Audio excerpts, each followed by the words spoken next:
In those days, Caesar Augustus issued a decree that a census should be taken of the entire Roman world. This was the first census that took place while Quirinius was governor of Syria. And everyone went to their own town to register. So Joseph went up from the town of Nazareth in Galilee to Judea, to Bethlehem, the town of David, because he belonged to the house and line of David. He went there to register with Mary, who was who was pledged to be married to him and was expecting a child. Pregnant. You know, there's something that goes on in this account that always trips me up, and it's a geography thing. I read that they went up to Judea, right? They went up to Bethlehem. And I look at a map and I go, it's south, come on. But that's not what that means, is it? When you say that you go up, that's actually an altitude. We think of, at least I do, maybe it's just my mistake. We think of the map and we think, oh, up, that's north, and down that's south. No, up is an increase in elevation, and down is a decrease in elevation. And so I've got a map that I'd like to show you, and so Krista, if you'll go ahead and put that up there for them, of the path that they would have taken from Nazareth. Now, you see these yellow lines here are Roman roads. Over here is Samaria, which they would have avoided, so you would actually come down by the Jordan River Valley and take this road right here. Then, after following down along the Jordan River Valley, you come up into Jerusalem and then finally head over into Bethlehem. And that would be the traditional path that someone would have taken from Galilee to Judea. Here you see, though, from the side. Now look at that path.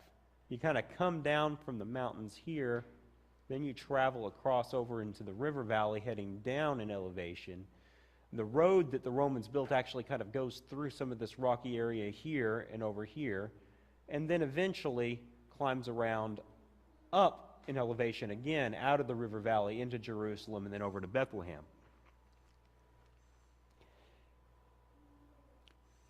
That's a bit of a go there. The area of Nazareth is about 1,200 feet above sea level. The area in Bethlehem is about 2,350 feet above sea level. Now, of course, you do more than that because you go from elevation down into the valley and then come back up. You see that, how you go into the river valley and you come back up. So we're moving from Nazareth to Bethlehem, and now if you take the path along the Roman roads, that's about 85 miles. Taken by a couple, of whom one of them, Mary, is about to have a child. I mean, about to have a child right now. Have a child. How many of the women here in this room who have had children in the past think that at the very end of that stint, they could have taken an 85-mile camel ride in one day? 2 days? Maybe 3 days. No. Estimates are maybe about 10 miles a day. Maybe. That's a hard road to travel, isn't it? And it's not across the Great Plains. It's down some mountains and up some mountains. This is not an easy trip. Now, I want you to keep that in mind as we look at the rest of what I want to show you this morning. And what we're going to do is a word study. I love word studies. I try not to throw out the original languages on you all the time just because I know that, it's academic. And sometimes you don't get as much out of something like that. But sometimes the word studies can really teach us something interesting. What I'm going to start out by doing is we're going to look at the difference between some translations here. And so here we have the couple. They're heading from Nazareth to Bethlehem because of the census. Now, the Romans didn't require you to do this, but the Jews like to be counted in their hometown, so they would go do it anyway. And so we have this couple moving all this distance, heading to this area, going to a different place, and them coming in. And then we have here in the scripture that while they were there in Bethlehem, the time came for the baby, that's Christ, the baby to be born. And she gave birth to her firstborn, a son. Now, in 2011, the New International Version redid their translation of the Bible. Now, they did a couple of different things, and a lot of them we're not concerned with this morning. But one thing that I found very interesting that they changed in 2011 when they translated the scripture again for the New International Version, which basically means that they took the Greek and the Hebrew manuscripts and they looked at the translation that they had done in 84, and they tried to decide whether or not the language was still accurate for today. And so they tried to update the language, make it a little bit easier to read, and make sure that they were still using the best scholarship for their translation. When they did this, they changed something. Now, what I'm going to do first is I'm going to read to you the 84. This is what, if any of you have got a New International Version that you didn't buy pretty much this year because of the way that the committee stuff works out, it's going to say it this way. She wrapped him in cloths and placed him in a manger because there was no room for them in the inn. Here's the 2011. She wrapped him in cloths and placed him in a manger because there was no guest room available for them. Well, that's strange, isn't it? Is that a little different from what you're used to hearing? Yeah, the guest room. This is pretty bold for the NIV to go ahead and change that. I mean, for goodness sakes, the King James says, which, you know that line, that's a common line. You know, the King James says, inn. Why change it to guest room? Well, we're going to do a little word study to find out. The word that is disputed here is a Greek word. The word is kataluma. And what kataluma, when you look it up in the BDAG lexicon, which is the common scholarly lexicon of today, it says a lodging or a guest room. Same thing if you look it up in a classical lexicon or any other lexicon. The natural translation of the kataluma is a lodging place or a guest room. Now, there are a couple different places that this occurs in the New Testament. By the way, it's all over the Old Testament if you look at the Greek translation of the Old Testament. But in the New Testament, this word occurs a total of 3 times. It occurs in Mark 14:14, Luke 2:7, and Luke 22:11. So Luke uses it twice and Mark uses it once.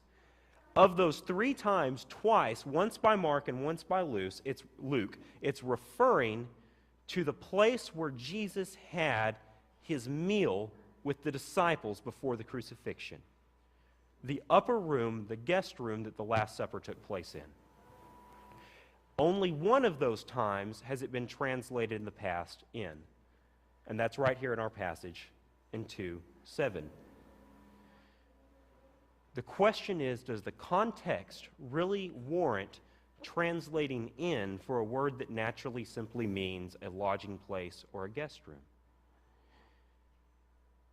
In fact, to take it very literally, a kata means down, and luo means loose, so this is the place where that you kind of let down and relax a little bit. The kataluma. It's a place you let loose. Hopefully not too much. Now, there's another word I'm going to teach you.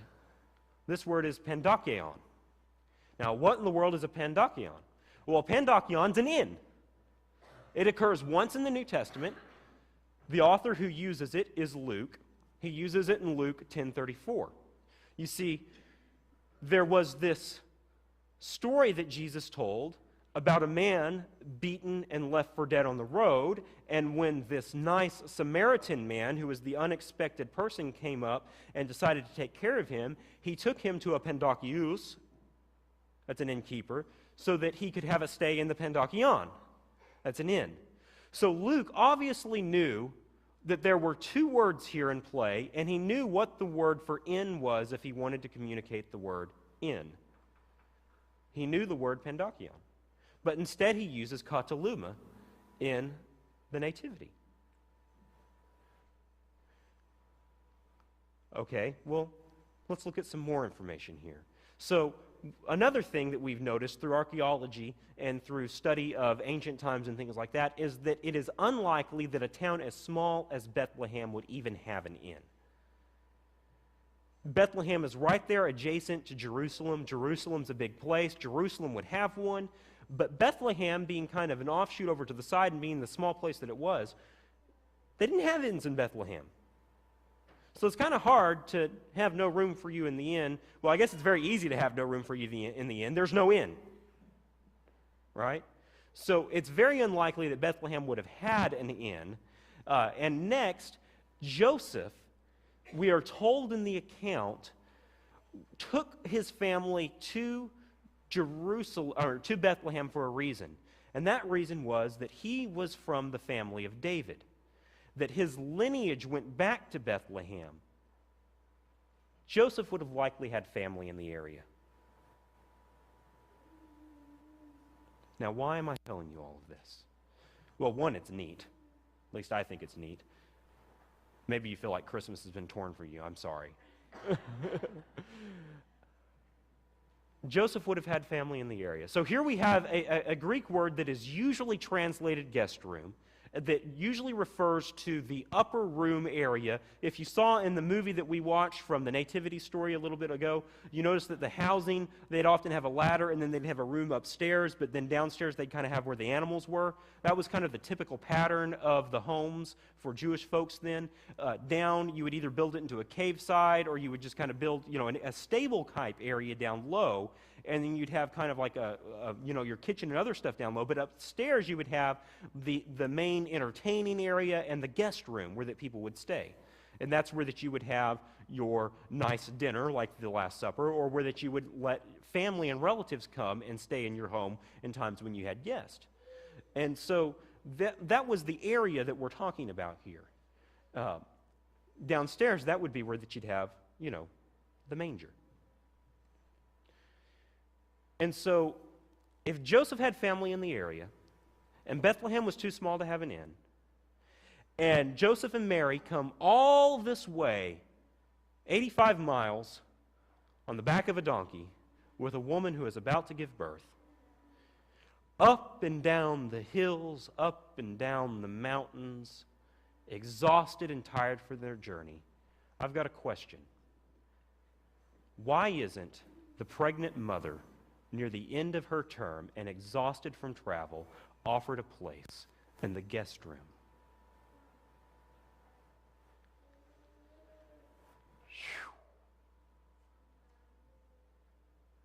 They've traveled all this way. They're exhausted. They're tired. The Savior of the world is about to be born. And they get into Bethlehem, and they get there to Joseph's family. And I'm sure that Joseph's family probably had a mentality like this. She cheated on you. It's obvious. She should be facing the penalty of death, not coming to our home. She's not coming up here.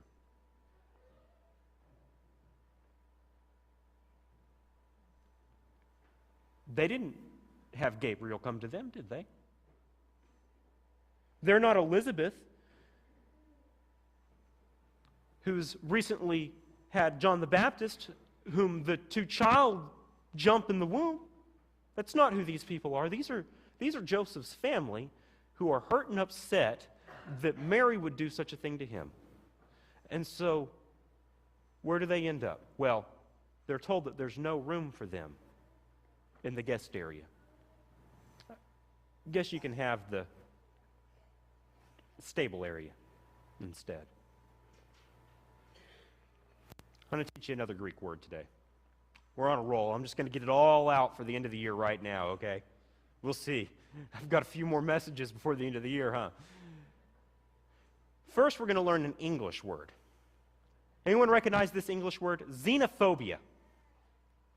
Xenophobia is and when it's a phobia, it's not just a fear, it's an irrational fear, right? That's the way we treat phobias. So an irrational fear of foreigners or strangers. This is an English word that means that you have an irrational fear of foreigners or strangers. So a lot of folks out there, well, maybe not a lot, at least in the clinical type way, have xenophobia. But I think sometimes we show xenophobia when we fail to show something else. And that thing that I'm talking about is philoxenia. Now, what is philoxenia? Well, philoxenia, or maybe we could try to butcher the Greek to make it sound more like our English derivative, philoxenia is a love of strangers. See the xena there? Or maybe better down here, xena. So xenophobia, xena means stranger, and you're afraid of them, you've got a phobia, fear. Philoxenia, you've got a love of strangers. When this word occurs in our New Testament, and I've got the references there, Romans 12:13, 1 Timothy 3:2, Titus 1:8, Hebrews 13:2, 1 Peter 4:9, we translate it hospitality.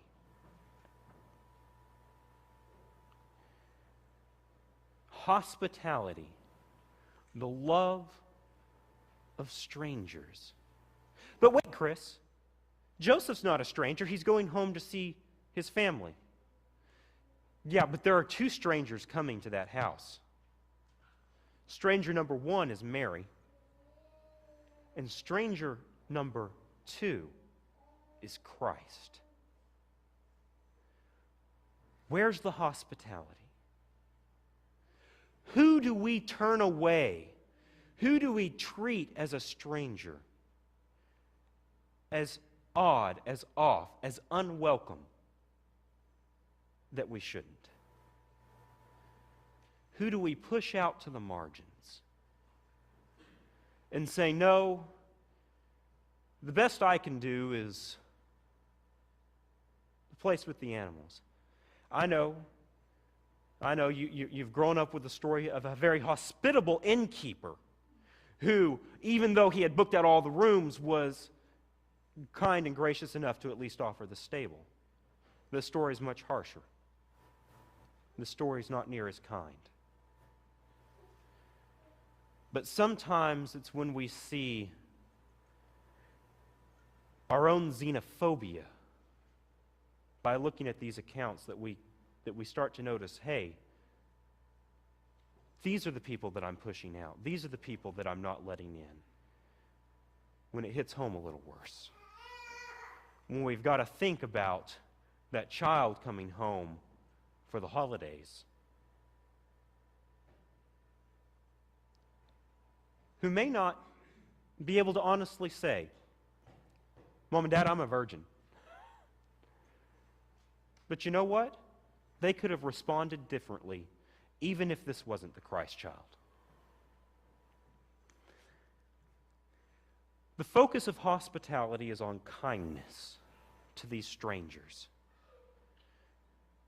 to these people who don't quite fit into the pattern. It's easy to welcome someone whom you graciously accept into your home and to give them hospitality. By the way, the other thing that I'm just going to mention is a difference between the hospitality that loves the stranger and the hospitality of what the culture of today has. Is in the culture of today, when the stranger comes into your house, you take them through and you show them all the neat things about you. You say, look at my collection. Look at my television. Look at the wonderful ornaments that I've put up and decorated my area with. Look at how great it is to live here. Look at what I get to experience every day, how wonderful it must be to be me. When the focus is on the stranger, it doesn't become, look at how wonderful it must be to live here and be me. I bet you wish you could be this place all the time like I am. It becomes, How can I care for you? How can I make you comfortable? What can I do to be hospitable to you, my guest? The focus is not showing off your ornaments or even your cooking, but on caring for the person who is in a place that is strange to them.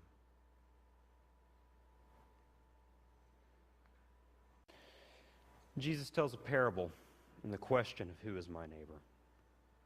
And in that parable, there is a man who is lost in the middle of the road.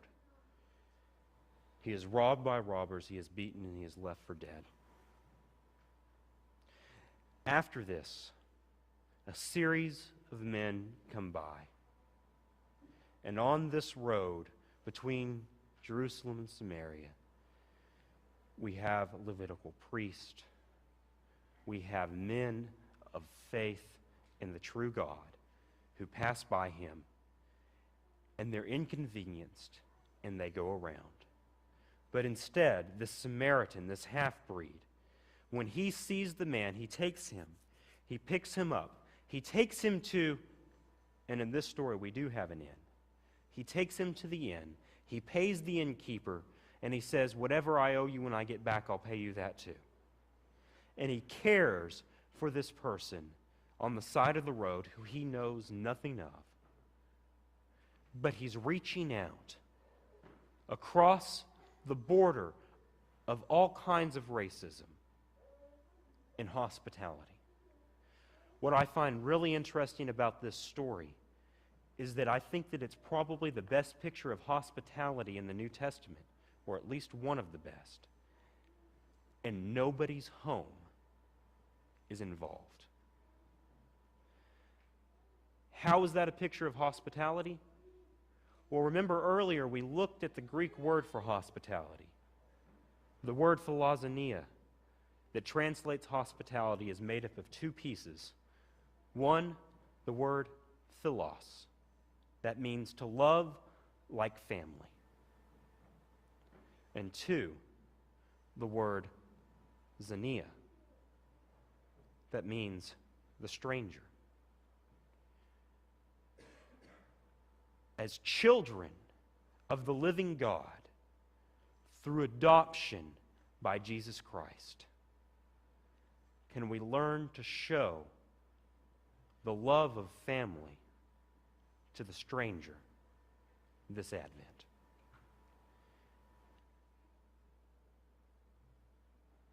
On that Christmas day that we look back at, where that Joseph's family has not taken them into the upper room, but placed them down in the manger. It's interesting to see what was done for the sake of peace and where peace actually resided that Christmas day. Because the Prince of Peace was not placed in the room where the peace was kept, but the Prince of Peace came anyway in the stable, placed in the manger. And you know what? God made sure someone came to celebrate anyway. That's what the angels and the shepherds were about. Will you pray with me? Father, may we spread peace. May we become a people of true hospitality, a people who love the stranger, who reach out beyond the borders of what we have begun to believe hospitality is.